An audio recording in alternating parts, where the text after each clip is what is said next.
Сәлеметсіздер ме, құрметті әріптестер. Мен Түркістан облысы Төле би ауданы Ленин қаласындағы нөмір 4-ші Қаныш атындағы жалпы білім беру мектебінің 10-шы А сыныбының эмпатиялық картасы туралы айтқым келеді. Эмпатия дегеніміз не?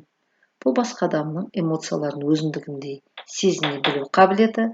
Қарапайым тілмен айтқанда, бұл басқа адамның орнына тұрып көру, әлемге оның көзімен қарау. Эмпатия түрлері туралы айтып өтейік. Эмоциялық эмпатия. Бұл сен басқа адамның эмоцияларын тура сол күйде сезінетін жағдай. Когнитивті эмпатия. Бұл басқа адамның не сезінетін, немесе не ойлайтынын түсіну, бірақ оның эмоцияларына терең бойлау қабілеті. Соматикалық эмпатия.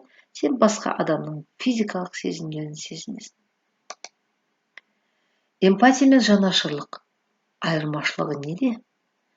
Жанашырлық бұл адамның қиын сәттерін түсініп, оған қолдау көрсету.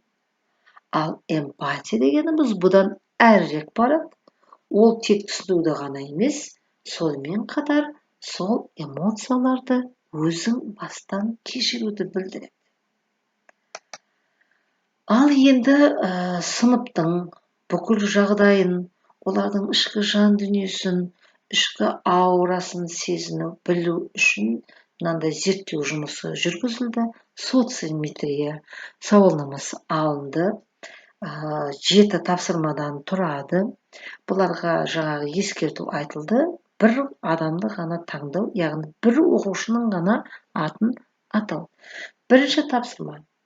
Бірінші сұрақ, ең жақын досыңды ата.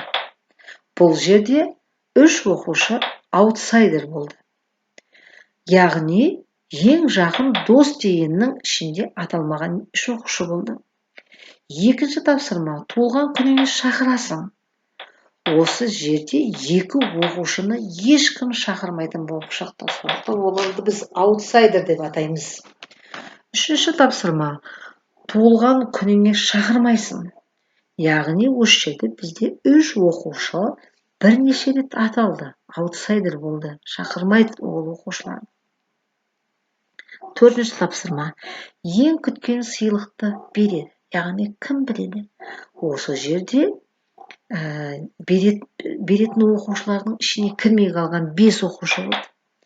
Бесінші тапсырма, сыйлықты бермейді. Осы жерде 2 оқушы бірнеше рет аталды, сыйлықты бермейді деп. 6-шы, сыныпта отырмау керек оқушы. Бұл жерде аутсайдер 2 оқушы. Ал 1 оқушы өзін атаған, мен бұл сыныпта отырмауым керек деп. 7-ші тапсырма, сыныптағы лидерді атау. 4 оқушы қайталанған бірнеше рет. 5 оқушы өзін лидермен деп атаған. 1 оқушы сыныпта лидер мүлдем жоқ деп шыққан. Ескерту. Аутсайдер оқушы осы сыныпта отырмау керек оқушы деген сұраққа бұлардың бәрі отыру керек деп жауап берген. Өздері аутсайдер бола тұра, ешкімді аутсайдер жасамаған.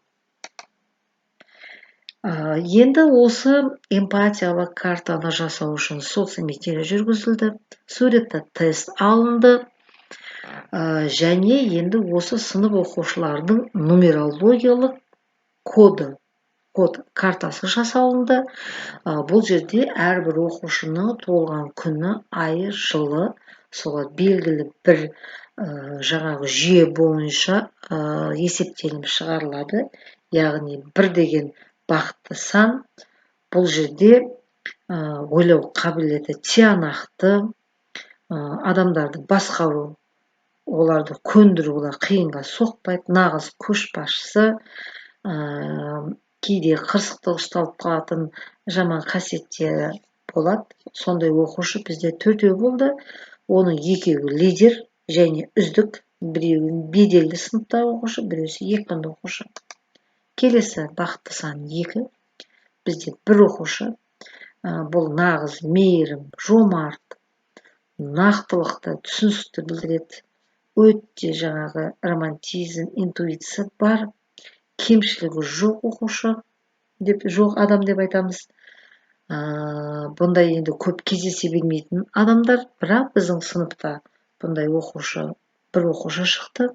Бұл оқушы екпінді және бұның алдында жүргізілген суретті тест бойынша ерекше сурет салған оқушы. Келесі бақытты сан 3. Өмірсүйгіш, оптимист, ұсақ түйекке мән бере бермейді. Бірақ кейде көңіл бөлінбей қалса, өмірден сәл түңіліп қалуы мүмкін. Сондықтан осындай бізде оқушы 3 шықты, 3 оқушы. Бұның біреуі екпінді, біреуі математикаға қосымшаға барады, біреусі волейбол үйірмесіне қатысады. Келесі сан бізде 5, өйткені 4 деген бақытты сан ондай оқушы шықпады. Бұл жерде бізде 2 оқушы, бұлар ең мықты, өмірге дейін бейім, тапқыр, табиғаты ерекше, құштар, кез келген адамға көмектеседі. Жаңағы қандай жағдай болса да алға ұмтылады, өйткені олар 5 деген санның өздеріне көмектесетінін біледі. Бізде 2 оқушы осы 5 деген санның иегері болды. Бұл жерде бір оқушы екпінді және ол облыстық абай оқулары жарысына қатысып 4-ші орын алды. Ескерте кетеміз, аутсайдер болған, бірақ оқушы кітапты өте көп оқиды. Екінші оқушы туризммен айналысады, гид болып жұмыс істейді. Жаңағы соған қызығушылық танытып жүр. Ескертеміз, бұл оқушы да аутсайдер болған. Келесі біздегі бақытты сан 6.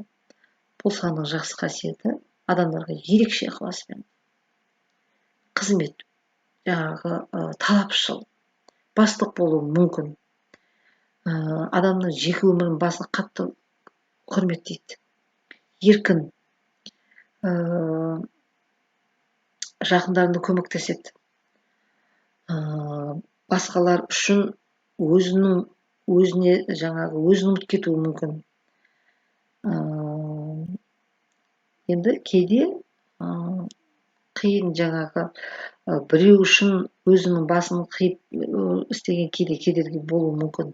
Бізде бұнда 6 санын, бақытты сан 6 болған бізде 4 оқушы. Біреусі екпінді, орыс тілінде кітап оқиды бұл оқушы. Бір оқушы спортпен айналысады. Бір оқушы суретті керемет салады. Бір оқушы өте жанашыр. Басқа оқушылармен салыстырғанда жанашырлығы өте жоғары. Келесі бақытты сан 7.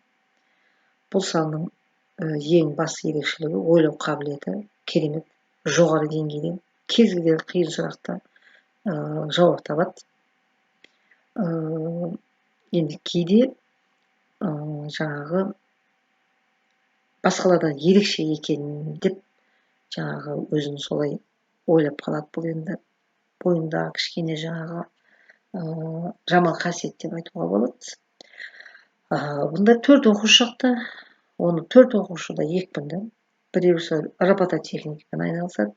Бір оқушы би үйірмесіне қатысады. Бір оқушы ағылшын тілі үйірмесіне қатысады. Келесі бақытты сан 8. Іскер, шебер, батыл, әлемді басқарады. Бұлар үшін алынбайтын асыл, берілмейтін қамал жоқ. Қойған мақсатына жетеді. Адал, қамқор. Енді жағымсыз жағы болып мүмкін, сәл өр көкіректігі бар. Бізде бұндай осы санның иегері 4 оқушы. Бұның 2-еуі екпінді, біреу би үйірмесіне қатысады, 2-еуі волейбол үйірмесіне қатысады, біреу әскери патриоттық үйірмеге қатысады. Келесі бақытты сан бізде 9. Өте мейірбан. Адамдардың бәрін жақсы көреді. Барлығына көмектеседі. Жақын дос, адал дос деп айтсақ болады. Керемет әріптес. Бірақ кейде енді бұлардың жаман қасиеті кішкене бір нәрсе үшін жанжал шығарып қалуы мүмкін. Бізде осы саны иегері 4 оқушы. Оның біреуі үздік, біреусі лидер. Бір оқушы әскери үйірмесіне қатысады. Бір оқушы математика үйірмесіне қатысады.